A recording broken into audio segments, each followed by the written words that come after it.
Welcome to the Rim Break Rodeo. We hope this video helps.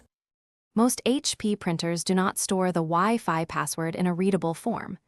That restriction protects network security and prevents easy disclosure. You can still print the network configuration page to view SSID and IP address. The configuration page shows network details, but not the actual password value. Therefore, the only reliable route is to retrieve the password from your router administration interface. Alternatively, you can reset the printer network settings and reconnect using the correct from the printer control panel. Navigate to network or wireless settings and choose print network configuration. The printed page lists SSID, IP address, subnet, and MAC address for the printer. It also shows signal strength and authentication method like WPA2.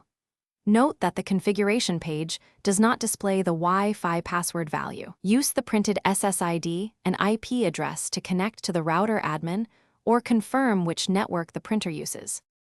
The only reliable method to get a usable Wi-Fi password is to access the router administration interface. Log into the router admin page or app and view or change the wireless password. If you cannot log in, reset the router to factory defaults and set a new password. Some routers and printers support WPS push or WPS PIN for pairing without revealing the password. You can also reset printer network settings and reconnect using the router password you obtain or set. Thanks for watching. Consider subscribing if we helped you.